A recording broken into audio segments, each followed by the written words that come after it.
So, is it a trap to try and make your child happy all the time? This might seem like quite a surprising question because who doesn't want to have happy children? Of course, we want our children to be happy. But is it a trap to try and make them happy all the time? I was reminded of this question last week when a mum I'm working with expressed that she wanted to go for a wedding dinner with her husband. But she was worried about her son, her 5-year-old son, who would be with his grandmother, whom he knows well. And although he knows her well, this mum knew that there'd be tears at bedtime. And so she felt in a bit of a quandary. Should she go to the wedding dinner and enjoy herself with her husband, as she really wanted to? Or should she stay at home with her son to prevent the crying and the upset? And I'm sure most of us have been in this kind of situation and in this kind of quandary at some point or other. And I think it's a really important question. And so today's video is for you. If there are certain things that upset your child, like I remember another example, a client I used to work with whose son, he was 3 years old. He used to get upset whenever she got him ready for nursery.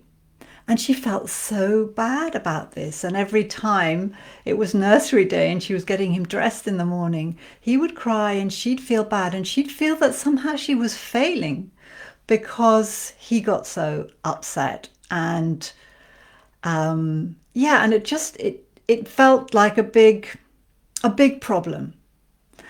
And or you might, so that might sound familiar to you, or it may be that you feel like you're walking on eggshells around your child. So this can happen, that you feel that your child might have a meltdown or a big outburst anytime soon, and you feel like you almost can't relax in your own home because you never know when they're going to explode again. Or the other thing that might be happening for you is that you feel your child is never satisfied. It feels like almost like they're a bottomless pit. And as much as you give them and as much attention as you give them and so on, there's always seems to be a need for more. And they're always complaining, maybe about a sibling, and things can never be right for your child. And also it can be that a part of you, there's a voice in you telling you that because these types of things are happening, that means that you're failing. That means that you're getting it all wrong. And the important thing to recognize here is that that is a part of you with an opinion and that it's not speaking the truth. Okay, so if any of these things are coming up for you, if they ring true for you, then today's video is going to be relevant for you. And I'm Una Alexander, and I help you create a deep soul bond with your child so that you can have the happy family you've always wanted. And it sounds like there's a bit of a paradox here, doesn't it? It isn't there, about making your child happy and having a happy family, because it's my belief that in order to have your happy family, it's actually important to let go of trying to make your child happy all the time. And it can sound paradoxical. And I'm going to share 4 reasons why I believe this to be true. So, and actually I feel, it's important for all of us to understand this, because I think there's a kind of a deeper truth underneath this all that can be really useful to have got your head around. So the first reason why I don't believe that you need to make your child happy all the time is this, and it's that it's actually impossible. I mean, none of us are happy all the time. I'm not happy all the time, and you're probably not happy all the time, and most people aren't happy all the time. And so you're kind of setting yourself up to fail. That's the first reason. Secondly, When you're walking on eggshells around your child, or trying to convince them, that's the other thing that can happen, trying to convince them to have a more positive view or see things in a kind of kinder light, then an unhelpful kind of dynamic can arise between you and your child. And that is that you almost become like the child in the relationship, in the sense that you're needing your child to be a certain way in order for you to feel okay. Do you understand what I'm getting at here? So that isn't very helpful. Thirdly, and this is an important one, well, they're all important. It's not helpful to give your child the message that difficult feelings, that they shouldn't be having difficult feelings, because that can be actually a huge pressure on your child, because no one can be happy all the time.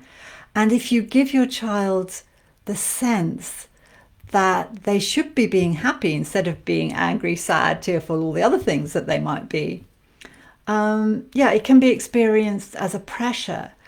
And it can also compound the difficult feelings, because there's the difficult feeling, and then there's added to it the sense that this shouldn't be happening. There shouldn't be a difficult feeling. And I feel that it's much more helpful to give your child the sense that difficult feelings are part of life, because that's the truth of it, really, isn't it? And that we can learn to get comfortable with the uncomfortable, and that we can learn how to, accompany ourselves through difficult feelings rather than try and make them go away. And this is a deeper and more useful lesson for children to learn. And then the fourth and final reason is that when parents, I see this again and again, that when parents stop trying to make their children happy all the time, then their children start being a lot happier. Paradoxically, but it is so. So I hope this was helpful, and here's a little challenge for you. If the next time your child complains or is angry, upset, or complaining about something, here's what you can do instead. Just allow that feeling to be there. You can empathize with it. So really be with your child in the feeling that they're having, while allowing that feeling to be there, and not trying to make it go away, and see what happens. See how that changes things. See how your child responds in a different way, and see how you feel also when you try out a different behavior, a different response. See what it brings up. And if this has touched something in you, and you have a question about your own child's difficult feelings and how you might be responding to it, or what would be appropriate, then do reach out to me. I respond to every message. And if you've liked this video, found it useful, do like or heart it or share it with friends. And lots of love to you. Bye.